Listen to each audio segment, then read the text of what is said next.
మేము విప్లవం సమర్థంగా ఎదుర్కొంటున్నాం, మా మంత్రులు ఎదుర్కొంటున్నారు. వాళ్ళు చిల్లర మల్లర రాజకీయాలు చేస్తున్నారు. మీరు ఒకటి ఆలోచన చేయండి, ఇలా గవర్నర్ ప్రసంగం చేస్తుంటే ఒక హూందాగా ఉండాలి. గవర్నర్ ప్రసంగాన్ని కూడా అడ్డుకొని చిల్లర మాటలు, ఆ కౌశిక్ రెడ్డి తాడ్చేటంత వెరిడి కానీ మదడు మకాల్లో ఉంది ఆయనకు. ప్రతిదీ ఈలలేసుడు, హేళన చేసుడు, అది ప్రజాస్వామ్యానికి మంచిది కాదు. ఒక హూందా అసెంబ్లీ అంటే తెలంగాణ యావత్ 4 కోట్ల మంది వీక్షిస్తున్నారు, గవర్నర్ ప్రసంగం చూస్తున్నారు. అలాంటి టైంలో వాడు లొల్లిపెట్టడం, మేము లొల్లిపెట్టడం కాదు కదా, గవర్నర్ ప్రసంగం కావాలని మేము ఓపిక పట్టాం తప్ప ఎక్కడ కూడా మేము మా ముఖ్యమంత్రి కానీ మా ప్రభుత్వం అంటే ఊరుకునే ప్రసక్తి లేదు. రేపటి నుంచి చీల్చి చెండాడతాం. వాళ్ళు అధికారం కోల్పోయినటువంటి బాధలో ఉన్నారు. అధికారం లేదనే అక్కస్తోటి ఏ రకంగా అయినా ప్రతిదాన్ని రాజకీయం చేయాలి. చిల్లర మల్లర నేనేమంటున్నా, ప్రతిపక్షాలు ఒక సమర్థవంతంగా ప్రతిపక్ష హోదా నిర్వహించాలి.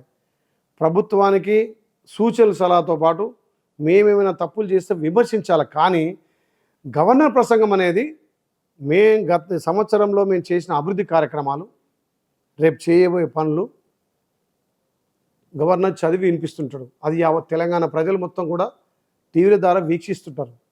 దాని మీద కామెంట్స్ చేసి ఒక చిల్లరగా రోడ్డు మీద రౌడీ వ్యవహరించినట్టుగా హీలలేసుడు, ప్రతిదాన్ని అవహేళన చేసుడు, అది కౌశిక్ రెడ్డికి కేటీఆర్కే చెల్తుంది తప్ప నిజంగా కూడా అది ఒక సంస్కారం కాదు. గతంలో కౌశిక్ రెడ్డి గురించి మీకు తెలుసు, మహిళా గవర్నర్నే ఏ రకంగా దూషించిండో, ఇలా గవర్నర్ ప్రసంగంలో ఏ రకంగా అడ్డుపడ్డాడు, ఏ రకంగా దూషించిండు. ఆ మాటలు చూస్తే ఎమ్మెల్యే స్థాయి మాట్లాడే మాటలు కావు, ఒక చిల్లరగా వ్యవహరించి. మీరు ఇచ్చిన హామీలన్నీ 5 ఏళ్లలో నెరవేరుస్తారా?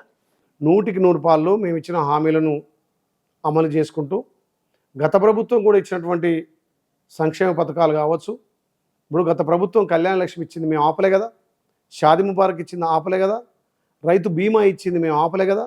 అంటే వాళ్ళు ఇచ్చినటువంటి స్కీమ్లను కూడా ఇంప్లిమెంట్ చేసుకుంటూ, మేమేదైతే మేనిఫెస్టో పెట్టిన స్కీమ్లను ఇంప్లిమెంట్ చేసుకుంటూ, ఒకవైపు అభివృద్ధి, ఒకవైపు సంక్షేమం, 2 కళ్ళ లెక్క.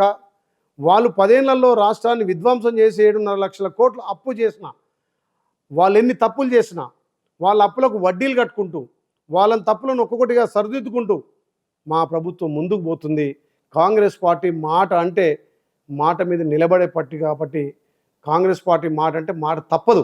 ఉన్న ఆదాయంలోనే మేము బడ్జెట్ సమకూర్చుకుంటాం, దుబారా ఖర్చులు లేకుండా, ఎక్కడ కూడా అవినీతికి తావు లేకుండా, 10 ఏళ్ల విధ్వంసాన్ని పూడ్చుకుంటూ, ఎక్కడ ఏ రూపాయి ఖర్చు పెడితే ప్రజలకు ఉపయోగం అవుతుంది, ప్రజా సంక్షేమం అవుతుంది, ఏ రకంగా వ్యవసాయాన్ని అభివృద్ధి చేయాలి, ఏ రకంగా విద్యా సంస్థలను, విద్యారంగాన్ని అభివృద్ధి చేయాలి, ఏ రకంగా ఇండస్ట్రీలను డెవలప్ చేయాలి, యువతకు ఏ రకంగా ఉపాధి చేయాలి, ఈ రాష్ట్రాన్ని, తెలంగాణ రాష్ట్రమే దేశానికి ఒక మోడల్గా తయారు చేయాలి.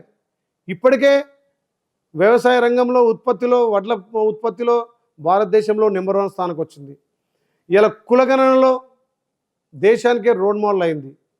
30 ఏళ్ల కళ ఎస్సీ వర్గీకరణ, ఇవాళ దాన్ని చట్టబద్ధ చేసి ఎస్సీలకు న్యాయం చేయబోతున్నాం. ఇవి కాంగ్రెస్ పార్టీ. ఇలా గ్రూప్ 1 గ్రూప్ 2 ఎగ్జామ్ ఎప్పుడైనా పెట్టిరా? 2011 తర్వాత గత కాంగ్రెస్ ప్రభుత్వంలో కిరణ్ కుమార్ రెడ్డి గారు ముఖ్యమంత్రి ఉన్నప్పుడు గ్రూప్ 1 వేసారు. ఇలా గ్రూప్ 1 చేసి 1200 మందికి ఇలా ఉద్యోగాలు వచ్చేటట్టుగా గ్రూపులు సమర్థంగా నిర్వహించడం. కేసీఆర్ 10 ఏళ్లలో గ్రూప్ 1 ఎప్పుడు చేసిండా?